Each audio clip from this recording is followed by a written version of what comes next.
Good morning, Credit for Prior Learning Assessor. My name is Timothy Timora. This is going to be my DOL.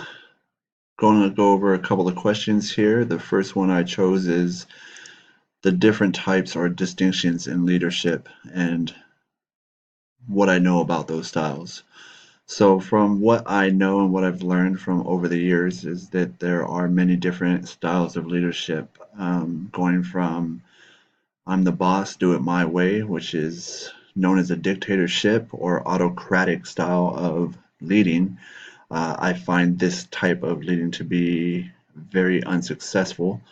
Um, there's no growth from it. There's no style of learning from it. It's just do it my way with no real reasoning and not giving anybody the information to why it needs to be done that way. I feel it holds people back from moving forward.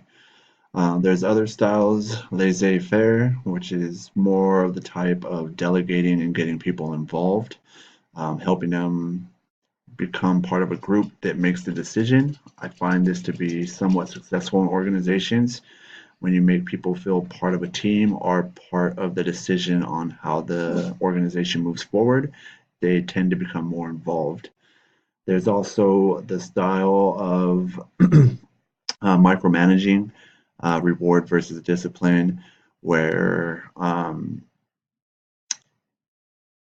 you kind of make people afraid to do things wrong or speak out or question things because you're afraid that you're going to get disciplined for not doing it the way you're supposed to do it.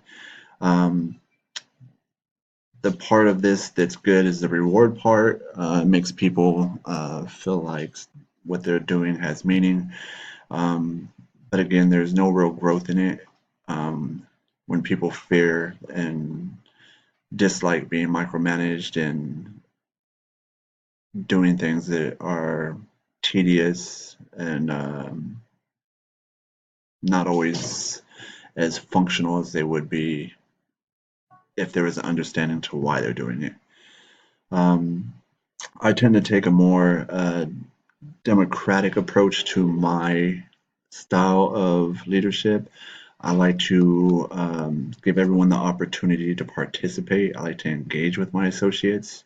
I like to encourage my associates. I like to make them feel like they're part of the team and not just I'm the boss, do what I tell you. I like to create a culture that is guided towards giving the best patient care. And the only way to do that is through example, which kind of leads into a transformational type of leadership where you build a culture that you create a vision that people buy into. And I feel that that is best done when you are walking the talk, so to speak. They say actions speak louder than words, and I'm a firm believer in that. So if I expect people to go in there and give 100% towards patient care and assessing the patient and creating a difference in this patient's life and just being the best therapist that they can be, I got to do the same thing.